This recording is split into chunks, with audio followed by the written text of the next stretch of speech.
बहू। चाइनीज बहू हमारी याद तो है ना आपको? भूले तो नहीं ना? हाँ भाई, थोड़ी देर में ही सही, लेकिन चाइनीज बहू की कहानी आ ही गई। क्या हो रहा है ये देश में? चाइना ने तो आतंक ही मचा रखा है। अरे क्या हो गया, क्यों चाइना को कोसता रहता है? भूल मत, तेरी ससुराल चाइना की ही है। हाँ माँ, पर ये देखना, लड़ाई झगड़े, ये बीमारी, ऊपर से ये देश कितना चालाक है, अंदर न जाने क्या क्या करता रहता है। तभी अंदर से बहू की चिल्लाने की आवाज आती है। अरे क्या हो गया बहू, क्यों चिल्ला रही है? माँ जी, ये देखिए, ये रूस ने यूक्रेन की हालत क्या कर दी है। ऊपर से चाइना में 2 बड़ा लॉकडाउन लग गया है। माँ जी, अब क्या किया जाए? अरे तो तुम लोगों को क्या परेशानी हो रही है, मैं तो यही नहीं समझ पा रही हूँ। वो क्या है ना माँ, हम लोग चाइना जाने की सोच रहे थे, सांगसू के भाई की शादी है। तो क्या? अरे कौन सा उन लोगों के यहाँ भाई घोड़ी चढ़ता है जो बहन काजल लगाकर नेक लगी? माँ जी, उसकी आंखें बहुत छोटी छोटी है, उसमें या तो पुतली रह सकती है या काजल। साले की पुतली निकाल कर काजल लगा दो, अंधा कहीं का। क्या क्या बोले तुम मेरे भाई के बारे में? अरे नहीं नहीं बहू, वो तो बोल रहा था कि तुझे नेग मिल जाएगा। हैं, बहन है ना तो उसकी। नहीं नहीं माँ जी, मैं सब समझती, ये मेरे भाई का मजाक बनाते रहते। कितना सीधा है मेरा भाई, बिल्कुल छिपकली जैसा। नहीं नहीं बहू, सीधा गाय जैसा होता है। सही पकड़े हैं माँ जी। हाँ, तो मेरे भाई की शादी है, मैं चाइना जरूर जाऊंगी। तभी एक पड़ोसन आ जाती है। अरे नहीं नहीं बहू, तू कहीं ना जा, हम लोगों का मन कैसे लगेगा तेरे बिना। ले बहू, तेरे भाई के लिए ये शॉल रख ले, हमारी तरफ से गिफ्ट कर देना। अरे सब कितने अच्छे हैं, मेरी चाइनीज बहू को कितने प्यार से तुम लोगों ने एक्सेप्ट कर लिया। सच में बड़ी भाग्यशाली हूँ मैं। कैसी बात कर रही है? ये तो हम लोगों के देश की खूबसूरती है कि हर किसी को दिल से अपना लेते हैं, बस वो भी दिल से हमें अपना समझे। कैसी बात कर रही है आंटी जी? मेरे लिए आप सब सासू माँ जैसी ही हैं। मुझे भारत बहुत अच्छा लगता है, ये सबसे अच्छा देश है, मेरा भारत महान। वैसे भी लड़के की शादी जहाँ होती है वो तो वहीं की हो जाती है ना। जीती रे बहू, सही बोल रही है। औरत तो होती ही पानी की तरह है, जो जहाँ जैसे रखे वैसी ही शेप ले लेती है। आंटी जी, ये थोड़ा सा ज्यादा हो गया, समझ नहीं आया। नो प्रॉब्लम, मैं चाय बना कर लाती हूँ। फिर क्या, वो दिन भी आ जाता है जब बेटे बहू को चाइना जाना पड़ता है। वहाँ जाकर बहू का भाई कहता है, मेरे बहन आ गए, मेरे बहन आ गए। मैंने सबको बोला कि सब हिंदी में बात करेंगे, नहीं तो बहन नाराज हो जाएगी। थैंक्स बॉय, हिंदी मेरी भाषा है, आप मुझे उसमें बात करना अच्छा लगता है। आपने जीजा जी से मिलो। ओ बहन, तुम अंदर चलो। सभी बहू को अंदर लेकर चले जाते हैं, लेकिन सांगसू का पति, वो तो बेचारा चाइना के ससुराल के आंगन में अकेला खड़ा रहता है। काफी देर तक जब कोई उसे नहीं पूछता तो वो माँ को घर पर फोन करता है। हाँ बेटा, पहुँच गए ना कुशल मंगल? हाँ माँ, लेकिन सांगसू पता नहीं कहाँ है, वो तो अंदर गई है तब से बाहर आई ही नहीं। अरे कैसी बात कर रहा है, तो तू अंदर चला जा, तू बाहर क्यों है? अरे दामाद है तू वहाँ का, उन लोगों ने तुझे बिठाया, चाय पानी कुछ नहीं पूछा? नहीं ना माँ। तभी सामने से सांगसू आती है। क्यों आप अभी तक तैयार नहीं हुए? और ये बैग लेकर क्यों कमरे से बाहर आए? इसे वहीं रख देते। कमरा? कौन सा कमरा? अरे कैसी बात कर रही हो, जब से तुम अंदर गई हो मैं बाहर ही तो खड़ा हूँ। बहू को बहुत हैरानी होती है और गुस्सा भी आता है। तभी उसका भाई और माँ आ जाते हैं। और सांगसू, अंदर खाना लग गया है। पहले ये बताओ कि मेरे पति को किसी ने खाना या पानी क्यों नहीं पूछा? वो भारत से ससुराल पहली बार आया है, वो भी मेरे कहने पर। उनकी इज्जत क्यों नहीं की? देख बेटी, तूने जबरदस्ती जिद में शादी की थी तो हम लोगों ने कर दी, लेकिन अब तुम ये सोचो, पूरी चाइना में मैं इस इंडियन को अपना दामाद बताऊं? So sorry. हाँ संगसू, और तुम भी चुप रहना, नहीं तो वो लोग मेरी शादी तोड़ देंगे। ओह, ऐसी बात है। कोई बात नहीं, मैं बाहर होटल में रह लेता हूँ, तुम वही करो जो ये लोग चाहते हैं। कैसी बात कर रहे हो? शादी के बाद पति जैसा भी हो, जो भी हो, पति होता है। वैसे भी तुम्हारे पूरे परिवार ने, सबने बिना सोचे मेरा साथ दिया, मुझे एक्सेप्ट किया, प्यार किया। मैं अपने देश में आपको अकेला कैसे छोड़ सकती हूँ? ये हिंदी फिल्म का ड्रामा बंद करो, मैं अभी अब बर्दाश्त नहीं करूँगी। चुपचाप अंदर चलो, नहीं तो ये शादी वादी यहीं खत्म करके इसे अकेले ही इंडिया जाना पड़ेगा। कैसी बात कर रही हो माँ? ये मेरे पति हैं। है नहीं था, हम लोगों ने यहाँ वकील को बुला लिया है, जिसके बाद अब तेरा तलाक करा के हम यहाँ के चाइनीज लड़के से तेरी शादी करा देंगे। अरे कैसी बात कर रहे हो? हम तो यहाँ तुम्हारी शादी के लिए आए थे। नहीं नहीं, मैं सांगसू के बिना नहीं रह सकता हूँ। हाई वोल्टेज ड्रामा होने के बाद से ही सारा माहौल खराब हो जाता है कि तभी एक लड़की आती है।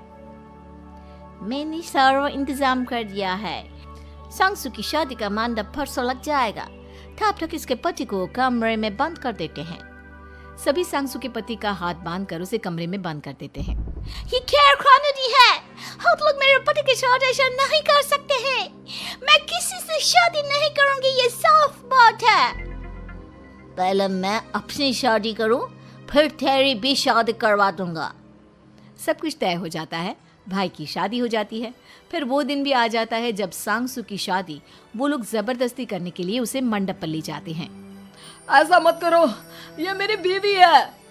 मैं किसी से शादी नहीं करूंगी। कैसे नहीं करेगी शादी? शादी तो तेरा बाप भी करेगा। हो, मैं करूंगा शादी। प्लीज कोई मेरी शादी किसी अच्छा औरत से करवा दे। चुप, बिल्कुल चुप। फिर माँ सांगसू और उसके पति से कहती है, तुम लोगों का बच्चा मेरी कैद में है। अगर तुम लोगों ने कोई भी होशियारी की तो मैं इस बच्चे को मार दूंगी। दोनों माँ का रूप देखकर हैरान हो जाते हैं। बच्चे की खातिर दोनों शांत हो जाते हैं और शादी की रस्में शुरू हो जाती है कि तभी सांगसू की सास पुलिस के साथ आ जाती है। माँ, सरसू माँ आ गई, मेरी माँ आ गई।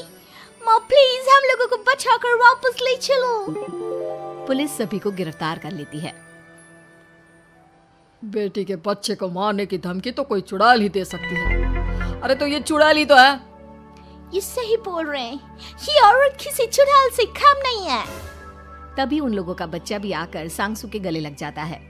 माँ, तू सही समय पर आ गई, लेकिन तुझे कैसे पता चला कि यहाँ ये सब हो रहा है?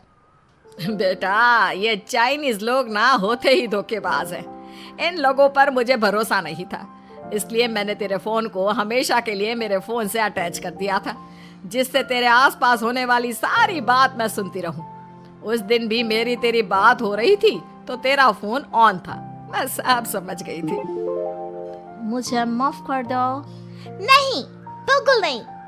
चलिए माँ जी, इंडिया वापस चलते हैं। आज के बाद मैं यहाँ कब? वर्मा जी के यहाँ एक काम वाली आई। उसका नाम था जलेबी बाई। क्योंकि उसके कोई भी काम सीधे नहीं होते थे, बात हो या काम, हर चीज घुमा के ही करती थी। अरे साहब, वो जो स्कूल में बच्चों की होती है ना, वो मुझे चाहिए। स्कूल में बच्चों को क्या क्लासेस क्यों चाहिए तुमको? अरे नहीं साहब, वो होती है ना गर्मी की छुट्टी। हाँ, छुट्टी चाहिए 2 दिन की। अरे तो इतना घुमा कर क्यों बोल रही हो? सीधे सीधे बोलो ना, वैसे क्यों चाहिए तुमको छुट्टी? अरे मेरे भाई के जो पापा है ना, उनकी जो पत्नी है ना, उनके भाई के पापा की पत्नी को बुखार आ रहा है। ओहो, ऐसी पहेली मत बुझाओ कि मुझे बुखार आ जाए। अरे सीधे सीधे बोलो ना जलेबी बाई। अरे देखो, मेरे भाई के पापा, मेरे पापा, उनकी पत्नी यानी मेरी माँ के भाई यानी मेरे मामा के पापा यानी मेरे नाना, और मेरे नाना की पत्नी यानी मेरी नानी को ना बुखार आ रहा है साहेब। अरे जलेबी भाई, तुम 2 नहीं 10 दिन की छुट्टी ले लो। बस अगली बार से ना ऐसी छुट्टी मांगना हो तो अनुराधा से मांगना, मुझसे नहीं। ठीक है। एक और बात साहेब। एक और बात सुनी तो मुझे पागल खाने जाना पड़ेगा। अरे पागल खाने क्यों जाओगे आप? अरे चावल ही खा लो। अरे जलेबी भाई, दिमाग का ढोकला मत बनाओ, जाओ यहाँ से प्लीज। वर्मा जी जलेबी बाई की घूमी बातों से जान बचाने के लिए उसे लंबी छुट्टी दे देते हैं और अनुराधा को बताते हैं। अरे आज तो उसने मेरे दिमाग के तार ही उलझा दिए। कितना घुमा घुमा के बात करती है जलेबी बाई। अरे तुम कहो तो मैं तुम्हारा हाथ बंटवा दूंगा घर के काम में, लेकिन जलेबी बाई को तो और झेल नहीं सकता मैं भाई। अरे शांत हो जाओ, मैं संभाल लिया करूंगी उसे, लोड मत लो आप उसका। हाँ हाँ, तुम संभाल लेना उसको, वरना मुझे नहीं संभाल पाओगी। मुझे आगरा के पागल खाने में ही भर्ती होना पड़ेगा। आगरा क्यों जाना? मुझे तो लगता है जलेबी बाई इस घर में थोड़े दिन और रही तो हमारा घर ही एक मशहूर पागल खाना बन जाएगा। तो दूसरी काम वाली ढूंढ ले क्या? अरे आजकल तो हर काम वाली बाई जलेबी जितनी ही टेढ़ी होती है। निकालेंगे नहीं, सिखा लेंगे उसको हम। लंबी छुट्टी के बाद जलेबी बाई घर आती है। अरे आ गई जलेबी बाई, नानी कैसी है तुम्हारी? और वो जो 2 के पहले आता है और जो 0 के बाद आता है। अब 1? हाँ, 1 नंबर है। अच्छा, क्या हुआ था उनको? जो दिल टूटने पर होता है ना, चोट लगने पर होता है, पगार का पैसा कटने पर भी होता है। अरे क्या होता है, बुरा लगता है? अरे जो सर में होता है, पेट में होता है, और जिसे सही करने के लिए ना आदमी को डॉक्टर के पास ही जाना पड़ता है। दर्द? हाँ, दर्द हुआ था उनका हाथ पैर में।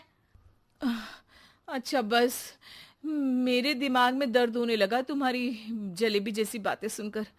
एक काम करो, ऊपर गेहूं की पोटली रखी है, तुम जल्दी से लेकर आओ, आज आटा पिसवाना है। जलेबी बाई भागकर छत पर जाती है और गेहूं की पोटली उठाने की कोशिश करती है, मगर वजन ज्यादा होने की वजह से उससे बोरी उठती नहीं। वो सोचती है कि पोटली जल्दी पहुंचानी है। बस जलेबी बाई के टेढ़े दिमाग में एक टेढ़ी तरकीब आती है। वो पोटली को छत पे घिसकर उसे बालकनी तक ले जाती है और छत से भीतर बरामदे में बोरी फेंक देती है।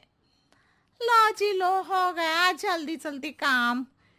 नीचे पहुंचती है तो देखती है कि अनुराधा वहां उसे गुस्से से देख रही है और नीचे पूरा गेहूं बिखरा पड़ा है। ये क्या किया? अरे पोटली में वजन ज्यादा था, आपने कहा था जल्दी से ले आओ, तो इससे जल्दी कैसे करती मैं बताओ तो। हाँ, अरे एक काम तो सीधा करो, अब क्या करेंगे इन गेहूं का? सब सत्यानाश कर दिया। अनुराधा सोच लेती है कि अब इस जलेबी को सीधा करना ही पड़ेगा, वरना बहुत परेशानी हो जाएगी। जलेबी बाई फिर भी सुधरती नहीं है। रोज कोई घूमी फिरी बात से वर्मा जी के दिमाग में शॉर्ट सर्किट करती है, तो कभी अनुराधा के काम बिगाड़ती।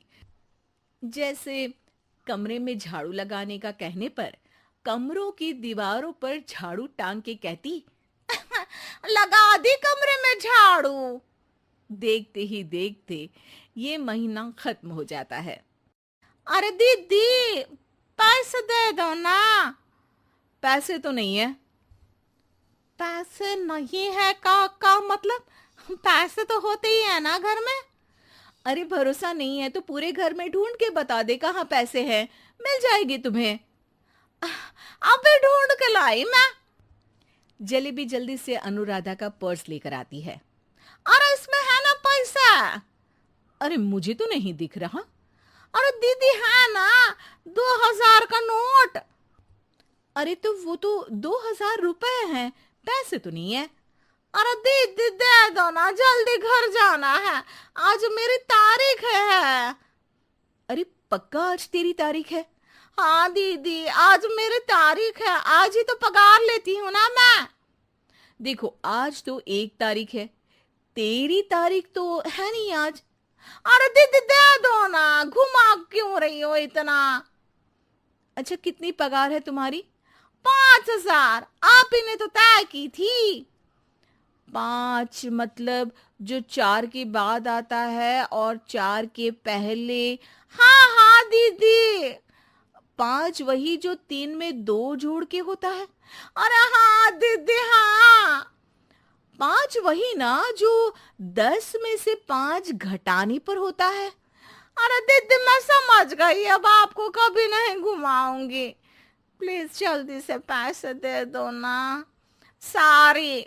और अब ना ये जलेबी बिल्कुल सीधी हो जाएगी कसम से।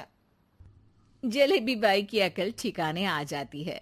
अनुराधा जलेबी को पैसे दे देती है और कहती है, अब अगर तुमने हमें घुमाया ना तो तुमको कहीं दूर घूमने भेज देंगे, जहां से तुम घूमने के बाद कभी वापस ही नहीं आ पाओगी। समझ गई जलेबी बाई?